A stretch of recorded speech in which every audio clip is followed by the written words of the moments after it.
Already 10 साल से देख रहे हैं निकम्मा है। और दूसरा तो ऑलरेडी है ही नहीं, 2,56,000 लोगों ने वोट दिया, वो 2,56,000 के हाल पूछने कभी आया नहीं। तो मजबूरी है। और ये गिरोह की बात है, ये जो गिरोह हैं, दोनों बड़े बड़े गिरोह जो चल रहे हैं, ये गिरोह जनता को ठगने का काम करते हैं। समय आने दीजिए, जनता जगह पर पहुंचा देगी। मुद्दे क्या क्या लगते हैं आपको? देखिए, मुद्दे मुजफ्फरपुर में मुद्दों की कमी नहीं है। मैं बताता हूँ, जिस मुजफ्फरपुर का अपना एक इतिहास है, यहाँ लीची की मिठास है और एलएच कॉलेज का अपना एक इतिहास है। सबसे बड़ा मुद्दा यहाँ शिक्षा का है। यहाँ तमाम युवाएँ हम लोगों का बात सुन रहे हैं। आप ये देखेंगे जो इतने वर्षों से जिस धरती पे हम लोग खड़ा है, वह धरती ही अपेक्षित है। यहाँ एक एक विद्यार्थी मिथिला यूनिवर्सिटी पलायन कर जा रहा है, पटना यूनिवर्सिटी पलायन कर जा रहा है। यहाँ का डिग्री का जो सिलसिला है, 3 साल का ग्रेजुएशन 6-6 साल में कंप्लीट हो रहा है। बच्चों का जो भविष्य अंधकार में है, इसके लिए किसी भी नेता ने इस यूनिवर्सिटी के लिए कोई सवाल नहीं उठाया।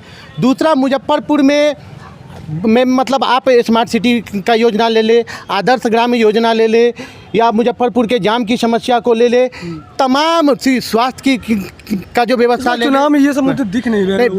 देखिए, बिल्कुल दिख रहे हैं। अगर ये सब मुद्दे नहीं दिखते तो फिर 14 और 19 के तरह मोदी मैजिक चलता। मोदी मैजिक क्यों ख़त्म हो गया? मोदी मैजिक इसीलिए ख़त्म हो गया क्योंकि लोकल मुद्दे हावी हो गए। आज लोग सवाल उठा रहे हैं। आप एक बात बताइए, जो लोग पढ़ लिए हैं, जिन लोगों के हाथ में डिग्री है, 10 साल में अभी तक के 70 साल के इतिहास में अगर कोई प्रधानमंत्री इस देश के लिए कोर हुआ है तो वो नरेंद्र मोदी साबित हुए हैं। इन्होंने युवाओं को हमारा देश भारत युवाओं का देश कहा जाता है। 75% की आबादी युवाओं की है और यह प्रधानमंत्री ने उस 75% युवाओं को मतलब अंधकार में उसके भविष्य को धकेलने का काम किया। और इनका लॉजिक होता है पकौड़ा तलना, टेम्पू चलाना।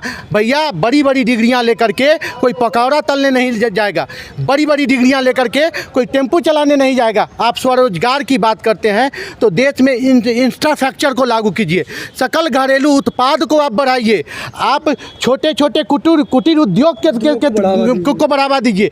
आपका विकास तभी होगा। आज 70 साल पहले जहाँ देश खड़ी थी, कल भी हम एक सुई नहीं बनाते थे, हम दूसरे देश से इंपोर्ट करते थे। आज भी हमारे देश में एक गाड़ी का नट भी दूसरे देश से इंपोर्ट होता है। तो अब किस विकासशील भारत की बात करते हैं? ये अभी तक के मैंने बोला ना, ये डपरसोंकी प्रधानमंत्री है। इनको सिर्फ लंबा लंबा फेंकने आता है और जनता इनके फेंकने से अब ऊब चुकी है। आप 10 साल से हिंदू, मुसलमान, गाय, गोबर, धर्म, संप्रदाय, जातीय उन्माद के अलावा इनका कोई बात नहीं। आप 10 साल से प्रधानमंत्री रहे, आप अपने आप को विश्व के पटल पे सबसे बड़ा राजनेता मानते हैं, तो आप चुनावी मंच से यह क्यों नहीं जनता को बताते हैं जो 10 साल में हमने क्या कार्य योजना भारत को किया, कितना हॉस्पिटल बनाया, कितना अस्पताल बनाया, कितना रोजगार दिया। इनका एक ही मुद्दा है, मैं 80 करोड़ लोगों को 5 किलो रोजगार देता हूँ। मोदी जी का कार्य का आप एक बात बताइए, जो पहले 25 करोड़ लोगों को राशन मिलता था, आप आज 80 करोड़ का डंके की चोट पे बड़ी गर्वान्वित महसूस होकर के हमारे प्रधानमंत्री कहते हैं कि 80 करोड़ लोगों को मैं राशन देता हूं। आप 80 करोड़ लोगों को गरीबी रेखा में धकेलने का काम कर रहे हैं। ये हमारे लिए गर्व की बात नहीं है।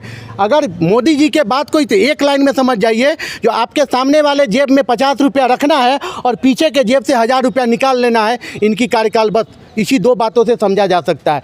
अभी तक के इतिहास में सबसे नकारा, निकम्मा, घटिया, हाँ, अगर कोई प्रधानमंत्री साबित हुआ है तो वो नरेंद्र मोदी है। और यह युवाओं को सोचना है कि आप स्थानीय मुद्दे पे, देखिए राष्ट्रीय मुद्दा हमारा है क्योंकि ये लोकसभा का चुनाव है, लेकिन राष्ट्र की बात भी होता है तो हम पाकिस्तान से लड़ने जाते हैं। यार, हम पाकिस्तान की बात करें ही क्यों, जो खुद भूखा नंगा देश है, जो आटे के लिए भीख मांग रहा है। आपको लड़ना है चाइना से लड़ लीजिए, चाइना आपके अंदर घुस रहा है, आप उसके खिलाफ नहीं बोल रहे हैं।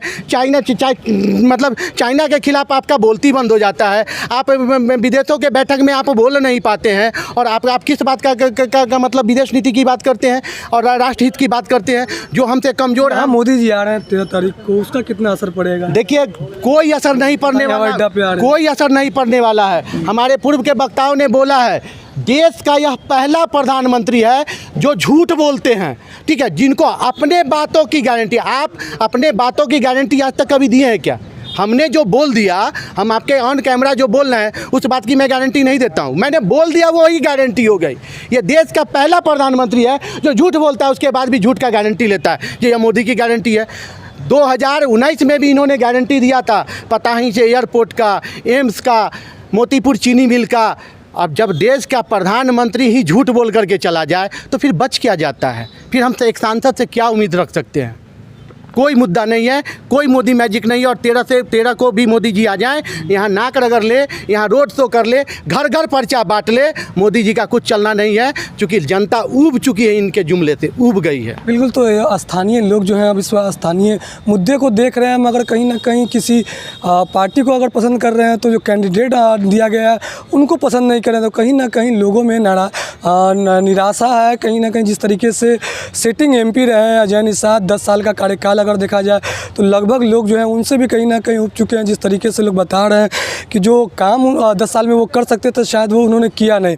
तो कहीं ना कहीं कैंडिडेट पिछले साल जो थे, पिछले बार चुनाव में जो थे वही इधर से उधर हो गए हैं, मगर बाकी सब चीज़ वही है। तो कहीं ना कहीं लोगों में काफ़ी निराशा है और देखना काफ़ी दिलचस्प होगा। 20 मई को चुनाव होना है मुजफ्फरपुर लोकसभा में और 4 जून को फाइनल रिजल्ट आएगा। तो देखना काफ़ी दिलचस्प हो जाएगा कि रिजल्ट क्या आता है, किसकी सरकार बनती है।